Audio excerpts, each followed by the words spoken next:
For Real Music 嘅朋友，大家好 ，Hello， 我係 T-Max 蔡鑑清，大家好。呢個音樂劇入邊咧，最大嘅挑戰係啲乜嘢？因為我係負責喺音樂劇嘅填詞部分啦，我覺得最大嘅挑戰係將劇情喺3分鐘之內交代晒。因為你喺一個劇入邊，我就得3分鐘，其實我要講嘅 message 可能做一個劇係我可能有10分鐘嘅戲時間去做，但係一首歌就係得3分鐘嘅啫。你每一句可能已經要交代到一件事咯，咁又要同時間配合翻嗰個角色嘅人設啦，即係你寫歌詞嘅時候，你要符合翻佢嘅性格寫啦，有啲用字可能根本呢個角色唔會咁講嘢嘅。咁但我寫嘅時候，我就一定要好 bear in mind 呢啲，所以其實我都要好了解成個劇嘅脈絡啦，每個角色嘅 character 啦。我覺得呢個填詞嘅部分最難嘅地方係事前嘅準備功夫好多，即係我熟咗之後，到我知道嗰個劇情發生咩事嗰陣就快喎，反而。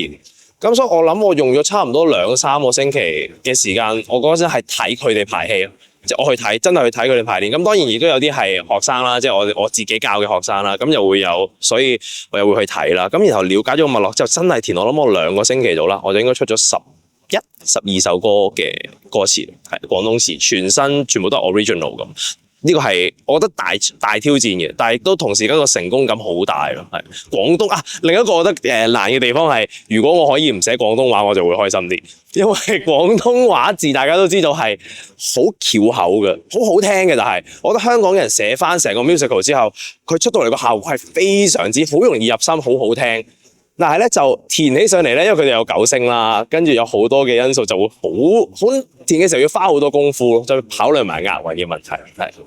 係，咁我都知道你本身係一個 rapper 嚟嘅，都識得 rap。多謝。係啦，你喺呢個音樂劇入邊點樣去將一啲 hip hop 元素或者 rap 嘅元素加入去咧？因為頭先聽你講過類似有啲 trap 啊嗰啲係入去嘅，所以係真係有 rap 嘅，寫咗啲 rap 嘅歌詞落去挑戰佢哋去唱嘅。其實我都有睇過啲係用 rap 嘅音樂去表達咯。咁所以其實我係直頭將啲部分係用 rap 嘅形式去填嘅。陣間大家睇嘅時候會聽到咯，就係呢一個真係有 rap 嘅歌詞，有人係唱 rap 嘅音樂喺入面，有 hip hop 嘅部分咯。知道你有首新歌啦，可唔可以介紹下你首新歌咧？係啦，咁我有自己出咗第2首嘅派台作品啦，就係呢個汽水加冰啦，係啊。咁呢一首歌咧就呼籲，即係希望大家咧可以喺忙碌中啊，得閒嘅時候咧，即係對我嚟講啊，飲汽水係一個放鬆嘅儀式嚟嘅。汽水加冰就係一個 relax 嘅儀式，relax 嘅一個態度。咁希望大家可以借住呢首歌喺忙碌嘅生活入邊咧，都可以揾到一個屬於自己嘅汽水加冰嘅呢個 moment。你當初係點樣接觸 rap 嘅呢樣嘢㗎？我以前其實我最初開始玩音樂咧，我唔係唱 pop song 先嘅，我係聽 hip hop 先嘅。我好記得我有一次喺一個收音機播咗一首歌，就係農夫嘅456 wing。跟住我當時我一聽呢首歌嘅時候，我就原來即係音樂可以咁樣玩嘅，嗰陣唔識噶嘛。總之有人喺度噏下咁，但係好過癮喎，又壓晒韻咁樣，好得意喎咁樣，就開始去聽多啲，咁跟住原來有一種音樂叫做 rap 喎，原來 rap 係 based on 來自 hip hop 嘅一部分喎，原來 hip hop 係咁樣嚟嘅，原來喺外國係點樣開始發展，喺紐約嘅街頭點樣開始，就開始一路向後推翻個 story 去睇。其實我都有聽好多外國嘅，即係包括 Eminem 啊、Tupac 啊，即係我都會聽嘅。但係去到後來影響得我最深啦，真係香港嘅 rapper。最初軟硬開始我已經聽緊，即係軟硬去到農夫，去到而家有 Hero 啦。Master Mike 啦，好多唔同嘅 rapper， 有好多唔同嘅作品之後，對我最大影響真係廣東 rap。我覺得廣東 rap 係一個好代表香港嘅一樣嘢，即係嗰個文化。你聽外國嘅 rap 嘅 phrase 或者佢用緊嘅 flow 係同香港嘅 hip hop 係唔同嘅，而嗰樣嘢你一聽你就覺得呢一種嘅狀態，呢種嘅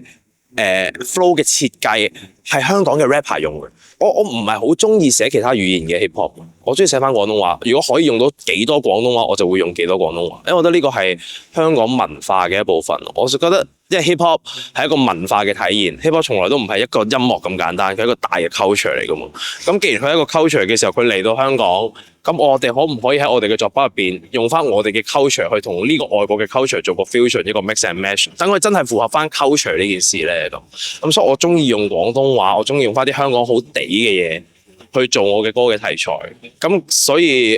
對我嚟講 hip hop 就係一樣咁嘅嘢，一個將我自己想講嘅說話，用我屬於我喺香港長大，我嘅語言，我嘅文化融入呢樣嘢去表達我想講嘅嘢。嚟緊會唔會有啲 rap 類嘅派台作品咧？會嚟緊一定會有。我其實咧，我諗我而家暫時我嘅堅持就係無論嗰隻歌係乜嘢嘅風格都好，可能係 R&B， 可能係 reggae， 可能係各樣唔同嘅風格都好，我都好想將 hip hop 嘅元素擺埋入去，因為我覺得 hip hop 係